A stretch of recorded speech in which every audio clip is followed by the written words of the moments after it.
Hi there, I'm Shavik, and today's topic is sprint retrospective. So let us first understand what is sprint retrospective. Yeah, so retrospective is one of the five mandatory events of the Scrum, and it's an opportunity to empirically manage the key aspects of a Scrum. And empiricism, as we all know, is transparency, inspection, and adaptation, right? The intent of retrospective is to encourage the Scrum team to pause after every sprint and reflect on what they have done or how they have done it, and then decide what they can do to improve. Yeah. So it's an opportunity to learn and improve to or and to reflect on the past events and the behaviors. So team inspect to identify specific actionable improvements that they are going to adapt in the next sprint. Next, who all attends a sprint retrospective? So this event is primarily intended for Scrum team. So we avoid anyone from outside to be part of team's retrospective. And even I have found that in my experience that to protect the safety and to increase the transparency, it is better not to invite any external team members, outside from the Scrum team to participate in your retros. So the presence of manager or stakeholders can, it will stop the team to, bringing up the mistakes openly. Next up, when and how the retro happens. So retrospective happens, after sprint review for the current sprint and before the sprint planning of the next sprint. So the duration is time box to maximum of 3 hours for a 4 week sprint, and yeah, and it gets smaller for a smaller sprints. Yeah. So this is an event where a Scrum Master participates as a peer and also contributes, but he also facilitates to make sure that the team members understand the intent and the purpose of the retrospective. Yeah. So Scrum Master should also guide and navigate the team if the conversation is going off track. So here the team members collectively analyze how things went in order to improve the process for the next sprint.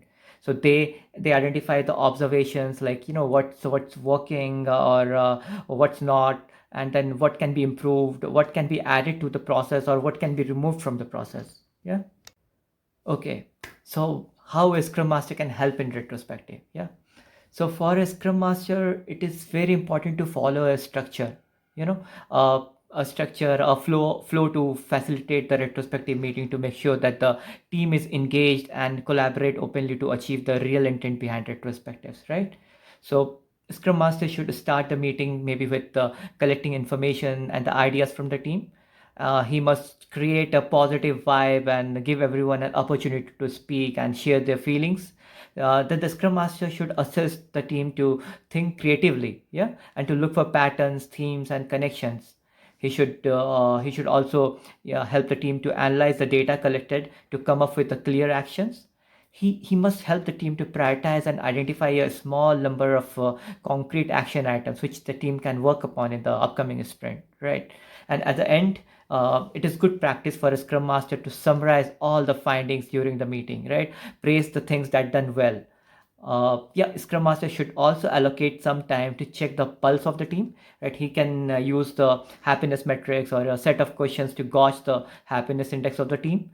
And Yeah, and one more important thing, yes, Scrum Master should and must, keep aside some time just to show, to give an opportunity for the team to show their gratitude and appreciate each other. So the ending of this meeting should be in a fun way and in a happy note, right? Before COVID, I used to get some donuts and the samosas for my team during the retro meetings. Yeah, gosh, I miss those days, and those were really fun. So once the retro gets over, Scrum Master must track the action items on a team's board. Make sure the things are moving and the person accountable on working on those action items. He is actually making the things progress, right? So Scrum Master should also bring up the action items from the last retro and highlight the status and the progress during the next sprint's retro.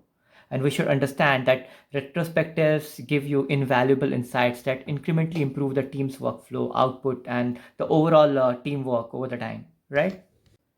Okay, so far we went through what is retrospective, what is the intent and the purpose behind having a retrospective, who all attends, when it happens, and how a retrospective meeting is conducted.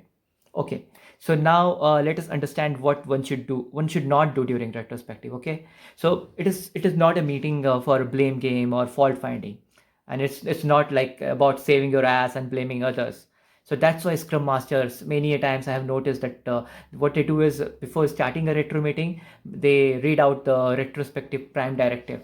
So this is a bunch of statements which says that yeah, this is a safe environment, and what is expected out of the team members to do, and what is expected out of the team members to not do. So if you just Google around this like retrospective prime directive, you will get the statement, and even you can use it. Yeah. So another assumption which the team has about the retro is that it is just about the cheap talks with no actual change to follow. So here the Scrum Master should make sure that the retrospectives that has some concrete action items coming out from it, and those action items are worked upon and brought to closure. Team should not feel that the retro is a waste of time. Yeah. In my experience, sprint retrospectives are the most effective, timely, and action focused form of review meeting. And if run right, these meetings can be the most important event for a Scrum team, encouraging them to habitually build on successes and address problems, right? And Scrum Master should try to keep the retrospective engaging, maybe engaging, interesting, and productive. So how we can do it? Maybe by using different kind of retro formats, right? Unfortunately, there is no single approach which is like kind of a silver bullet. We can't say that one retro format is better than other. Okay, so there are numerous retro formats and activities available to enhance your retrospectives. So if your team gets bored using one kind of format, switch to another or tweak your current format, and keep an eye on the team's participation and the overall energy level. It will guide you on when to make the change or look out for a new retro format. Yeah.